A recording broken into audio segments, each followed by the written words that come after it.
Pilatos abria os seus trabalhos ao público aí por volta de 6 horas da manhã. E era provavelmente esse horário os sacerdotes e os soldados do templo estavam chegando lá para colocar Jesus sob o julgamento de Pilatos, né? Os acontecimentos de ontem, o que seria ontem, né? Para hoje, Jesus ceia ali com os discípulos, ele não segue o padrão da refeição da Páscoa como era de costume, ele faz modificações porque ele estava ali estabelecendo o verdadeiro significado da Páscoa, que os judeus eles comemoravam, quando eles começaram a comemorar quando eles saíram do Egito, depois que eles estavam estabelecidos na terra de Israel, que por causa do pecado e da idolatria constante deles, Deus então os julga, permitindo que eles fossem para o exílio da Babilônia. Lá eles ficam exilados durante 70 anos. Durante esse período, principalmente o profeta Isaías, ele profetizou um retorno, um novo êxodo que aconteceria. E aí ele usava uma linguagem parecida com a linguagem que eles já conheciam, que tinha sido quando eles haviam sido tirados do Egito. Então eles sairiam de novo daquele jugo, né, de servidão debaixo que eles estavam na Babilônia, e seriam levados novamente para a terra. E isso aconteceu com Neemias e com Esdras, porém esse retorno físico não foi um verdadeiro êxodo espiritual. E aí a gente pega as profecias de Isaías, por exemplo, quando ele profetiza sobre o servo sofredor, e Jesus vai se identificar muito com esse servo sofredor, né? A gente vê esse movimento acontecendo nele o tempo todo. Então Jesus é o rei prometido, mas ele também é aquele servo sofredor que por meio do sofrimento, ele então vai estabelecer um novo êxodo, né? Vai trazer de novo a possibilidade de novos céus e nova terra, de um coração renovado. E aí, Jesus ressignifica ali a Páscoa. Durante a caminhada dele com os discípulos até a refeição, ele avisou algumas vezes que quando eles fossem para Jerusalém, ele seria preso, ele seria espancado, ele seria cuspido, né? E então agora tinha chegado a hora de fato disso acontecer. Jesus sai com os discípulos para o Monte das Oliveiras, mais precisamente para o Jardim do Getsêmani. Durante esse percurso que ele vai até o Getsêmani, que significa a prensa, né, do azeite, dando a entender que Jesus de fato seria prensado para trazer ali a unção do Espírito sobre as nossas vidas, trazer a realidade da nova criação. Então isso também é muito significativo, né? E Jesus lá no Monte das Oliveiras, nesse percurso, então ele deve ter falado ali a mensagem de despedida, que é uma parte de João 13, João 14. João 14 é aquela parte, né, que não se turbe o vosso coração, creia em Deus, creia também em mim, na casa de meu pai há muitas moradas, se não for assim eu não vou teria dito, vou preparar-vos lugar. Em João capítulo 15, ele fala que ele é a videira verdadeira e que os discípulos são os ramos, que todo ramo que estiver nele, ele vai dar muito fruto. Se as palavras de Jesus estiverem nos discípulos e os discípulos estiverem em Jesus, então eles vão orar também e teriam seus pedidos atendidos, suas orações atendidas. No capítulo 16 ele fala do Consolador, do Espírito Santo. No capítulo 17 ele faz aquela oração sacerdotal lindíssima, né, pelos discípulos, falando que não tinha perdido nenhum deles, exceto o filho da perdição, e ele faz a oração pedindo para que o Pai os guardasse, e, enfim. Então, essas orações, essa mensagem de despedida também de João 13 até final de João 13 até João 17, elas são muito significativas, né, mostrando que um novo tempo viria, né, que os discípulos seriam de fato dispersos quando o pastor fosse ferido. No entanto, ele prepararia lugar para nós, e o nosso lugar é em Cristo Jesus, né? Como já falamos, nós estamos congregados nele. Aquele modelo de templo que tinha no Velho Testamento e até no começo dos dias de Jesus, aquilo ali é um tempo passado. Quando Jesus morre, o véu do templo, onde ficava o Santo dos Santos, simbolizando a presença de Deus, é rasgado de alto a baixo, né, mostrando que agora viveríamos um novo tempo, onde estão 2 ou 3 reunidos no nome de Jesus, Jesus está ali no meio deles. E aonde estiver um cristão, um único membro do corpo de Cristo, ele também é a habitação de Deus, né? Nós somos morada de Deus, habitação do Espírito Santo.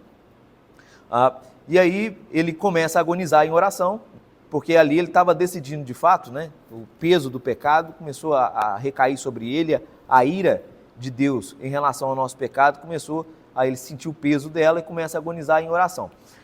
Quando Judas chega, Judas dá um beijo em Jesus, Jesus ainda chama ele de amigo. O João vai dizer que quando Pedro pega a espada e corta a orelha do soldado, e naquele tumulto, Jesus pega a orelha do soldado e gruda de novo, né? Quando perguntarem quem era Jesus, Jesus falou, sou eu, todo mundo caiu, né? Para ver que Jesus, ele não foi uma vítima, ele não foi um refém no sentido de, ai, coitadinho de mim. Não, ele estava no controle o tempo todo, ele entregou a vida dele de livre e espontânea vontade, porque Deus nos amou antes da fundação do mundo, Deus nos escolheu antes da fundação do mundo, e era somente por aquele meio que nós seríamos de fato resgatados, restaurados, redimidos. Jesus é preso, então, é levado para os dois, o sumo sacerdote e o sogro dele, que tinha muita influência, Anás e Caifás. Eles arrumam testemunhas falsas ali para poder fazer o julgamento. Depois eles vão de novo, se reúnem novamente diante de todo o Sinédrio, e nessa hora fica um horror. Acontece de Pedro negar Jesus durante esse período, porque Pedro fugiu, mas ele ficou acompanhando Jesus de longe, não é? Ele ficou ali na espreita. E aí, enquanto Jesus estava sendo julgado, quando o sumo sacerdote pergunta para ele se ele era o Filho do Deus bendito, e Jesus afirma que ele era o Filho do homem, e eles contrataram pessoas, testemunhas, para testemunhar falsamente contra Jesus. E aí não tinha coerência as acusações falsas que eles faziam. E por não ter coerência, eles não conseguiam chegar a uma conclusão assim, muito clara, muito óbvia, para levar Jesus para Pilatos, porque eles não tinham poder de mandar crucificar ninguém, eles não tinham poder de decretar a pena de morte, só o Império Romano tinha.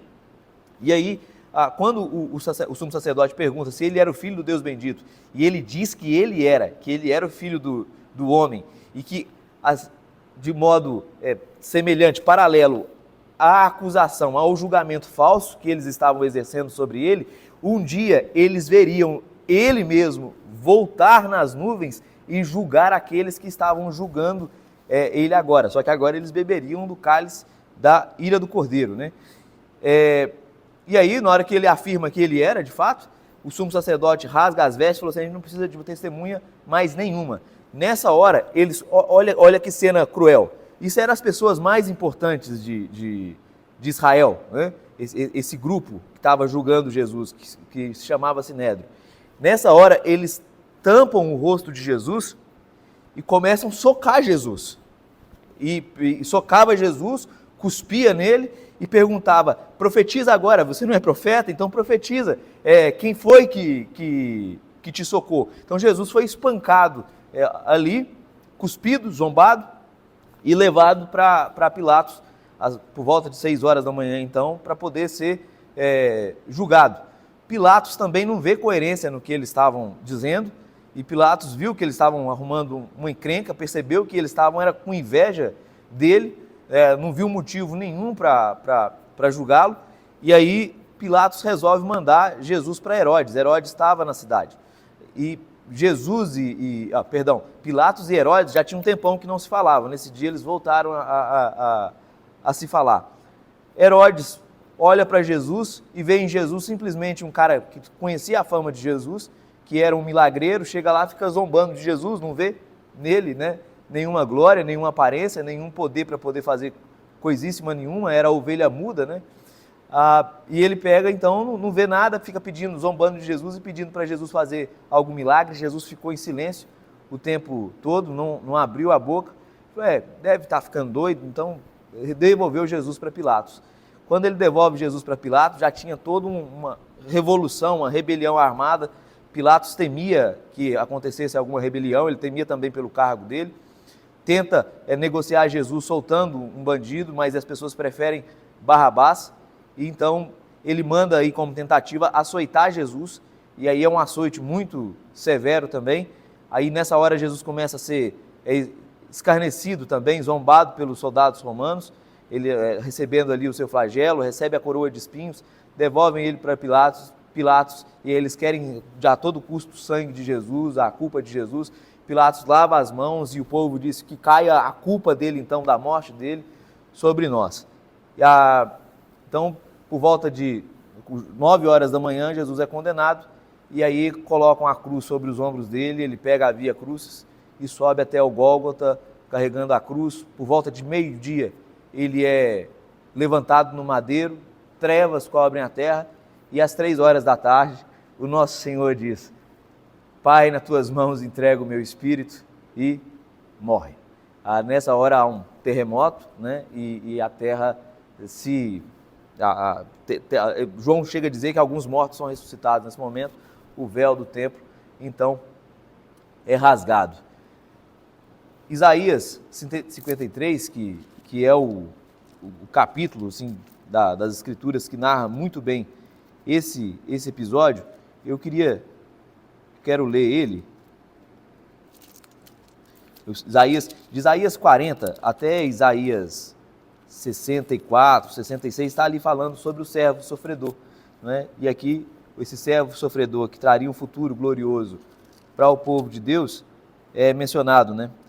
Isaías diz assim: quem creu em nossa pregação? E a quem foi revelado o braço do Senhor? Porque foi subindo como renovo, perante ele como raiz de uma terra seca, não tinha aparência nem formosura, olhámo-lo, mas nenhuma beleza havia que nos agradasse. Era desprezado e o mais rejeitado entre os homens, homem de dores, e que sabe o que é padecer. E como um de quem os homens escondem o rosto, eles desprezavam Jesus, né, quando ele, depois de ficar espancado, desfigurado na cruz, depois de tanto espancamento, de tanto flagelo, era desprezado e dele não fizemos caso. Certamente, verdadeiramente, ele tomou sobre si as nossas enfermidades e as nossas dores levou sobre si. E nós o reputávamos por aflito, ferido de Deus e oprimido. Mas ele foi traspassado pelas nossas transgressões e moído pelas nossas iniquidades. O castigo que nos traz a paz estava sobre ele, e pelas suas pisaduras fomos sarados. Todos nós andávamos desgarrados como ovelhas, cada um se desviava pelo caminho, mas o Senhor fez cair sobre ele a iniquidade de todos nós. Ele foi oprimido e humilhado, mas não abriu a boca. Como cordeiro foi levado ao matadouro, e como ovelha muda perante os seus tosqueadores, ele não abriu a boca. Por juízo opressor foi arrebatado, e de sua linhagem, quem dela cogitou? Porquanto foi cortado da terra dos viventes. Por causa da transgressão do meu povo, foi ele ferido. Designaram-lhe a sepultura com os perversos, mas com o rico esteve na sua morte, posto que nunca fez injustiça, nem dolo algum se achou em sua boca. Todavia, ao Senhor agradou moê-lo, fazendo-o enfermar. Quando der ele a sua alma como oferta pelo pecado, verá a sua posteridade e prolongará os seus dias, e a vontade do Senhor prosperará nas suas mãos. Ele verá o fruto do penoso trabalho de sua alma e ficará satisfeito. O meu servo, justo, com o seu conhecimento, justificará a muitos, porque as iniquidades deles levará sobre si. Por isso, eu lhes darei muitos como a sua parte, e como os poderosos repartirá ele o despojo, porquanto derramou a sua alma na morte. Foi contado com os transgressores, contudo, levou sobre si o pecado de muitos, e pelos transgressores intercedeu. Pai Celestial, nós te louvamos pelo sacrifício vivo de Jesus. Pai Celestial, obrigado por ter dado Jesus como Cordeiro Pascal, que foi imolado na cruz, que sofreu em nosso lugar. Ele foi reportado como um criminoso, as pessoas não fizeram dele caso, mas era a nossa culpa, o nosso pecado, que estava repousado sobre ele. O cálice da ira do Senhor estava sendo derramado sobre ele, para que agora fôssemos contados como herança do Senhor.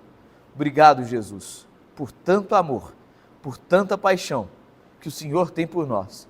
Obrigado porque o Senhor nunca usou como usurpação ser igual a Deus. Antes se humilhou e assumiu forma de servo, se esvaziou. E agora o Senhor tem um nome que é sobre todo nome.